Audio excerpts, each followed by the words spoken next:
संत के जीवन में, गुरुजन के जीवन में, अगर मनुष्य का शरीर मिला है तो अच्छे से अच्छा महंत क्यों ना हो, संत क्यों ना हो, पीठाधीश्वर क्यों ना हो, मठाधीश्वर क्यों ना हो, कोई विरक्त से विरक्त भी अगर संत है, तो मानव का अगर शरीर मिला है तो टेंशन तो उसके जीवन में भी है, चिंता उसके जीवन में भी है। और अगर साधारण सा एक मानव है जो 2 रोटी खा रहा है, व्यापार कर रहा है, व्यवसाय कर रहा है, दुकान चला रहा है, हाथ गाड़ी चला रहा है, साइकिल रिक्शा चला रहा है, ठेला चला रहा है, पान की दुकान चला रहा है, एक साधारण सा व्यक्ति, मनुष्य का अगर जन्म मिला है, मानव का शरीर मिला है, साधारण से साधारण मानव को भी मानसिक टेंशन, जीवन में चिंता तो रहेगी।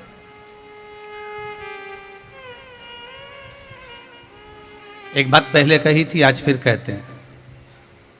घर में हाफ सेट है, घर में डिनर सेट है, भोजन का सेट भी, घर में सोफा सेट भी है, पर घर में हीरे का सेट भी है, सोने का सेट भी है, हाफ सेट भी है, फुल सेट भी है, डिनर सेट भी है, सोफा सेट भी है, पर कितने भी सेट इकट्ठे कर लिए, पर मनुष्य अपसेट है। मनुष्य सेट नहीं है, मानव जीवन अगर मिला है तो वो अपसेट ही है। सेट बहुत इकट्ठे कर, मानव का शरीर मिला है, मनुष्य की देह मिली है जीवन में, तो थोड़ा मानव का शरीर मिलने के बाद मानव अपसेट तो रहे। स्वयं मेरे राम जी महाराज, स्वयं मेरे राघव जी भी अगर इस मृत्यु लोक में आए हैं, मानव का शरीर अगर मिला है, मानव की देह प्राप्त हुई है, तो भगवान राम को भी चिंता रही है। अगर मेरे भगवान कृष्ण का अवतार हुआ है तो मेरे कृष्ण को भी चिंता रही है। चिंता किसको नहीं थी महाराज।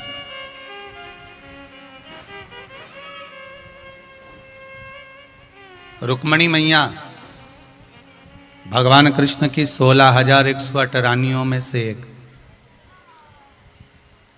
पटरानियों में से एक। अब जरा देखिए कि भगवान कृष्ण की रानी होने पर, पटरानी होने पर भी उनको चिंता थी।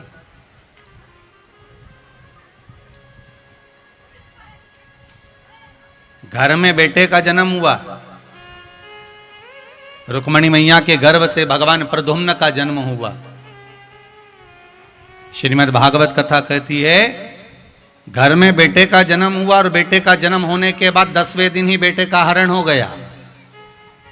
सुनिए कि नहीं सुनी भागवत जी में? सुना है ना कि बेटे का जन्म हुआ, प्रद्युम्न का जन्म हुआ, और प्रद्युम्न का जन्म होने पर 10वें दिन तो बेटे का अपहरण हो गया।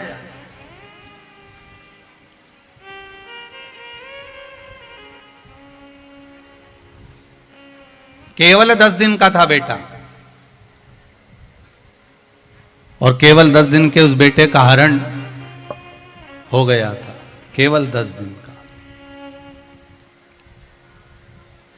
अब जरा विचार करिएगा, एक माता के पास में सोए हुए पुत्र का 10वें दिन हरण हो जाना, माता कितनी रोती होगी, बिलखती होगी, कितना रोती होगी मां, कितना बिलखती होगी।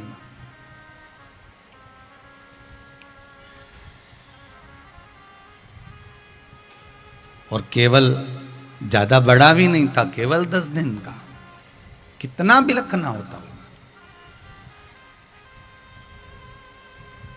महाराज।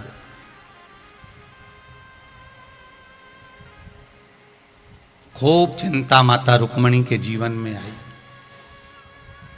आपको लगता है कि केवल टेंशन में आप रहते हो, आपको लगता है कि चिंता में आप रहते हो।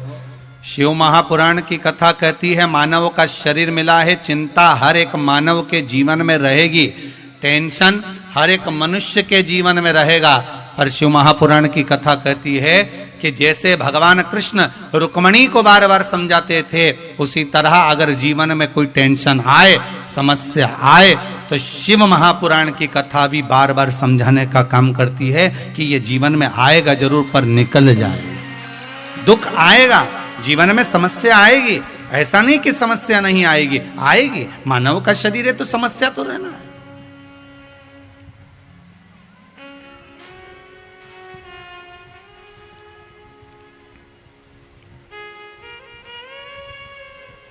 रुक्मणी मैया खूब रोई। अब देखो भगवान कृष्ण की धर्मपत्नी रो रही हैं, उधर राम जी महाराज की कथा को उठाकर देख लो तो माता सीता रो रही हैं। समस्या आई कि नहीं आई माता जानकी के साथ में?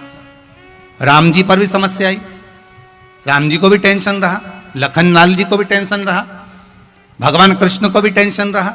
समस्या क्या नहीं आई? अगर मानव का देह मिला है, हम कहते हैं कि मनुष्य का शरीर मिला और आपको समस्या नहीं रहेगी, टेंशन नहीं रहेगा, या कोई तुमको बाबा जोगी मिल जाए, कोई ऐसा महाराज मिल जाए जो तुमसे कहे कि मैं तुमको ऐसा कर देता हूं कि तुम्हारी जिंदगी में कोई टेंशन रहेगा ही नहीं, तो चिंता तो होगी, टेंशन भी आएगा, समस्या भी आएगी। पर इतना याद रखना, मेरे भगवान कृष्ण रुक्मणी जी को समझा समझा कर चिंता कम कर देते हैं।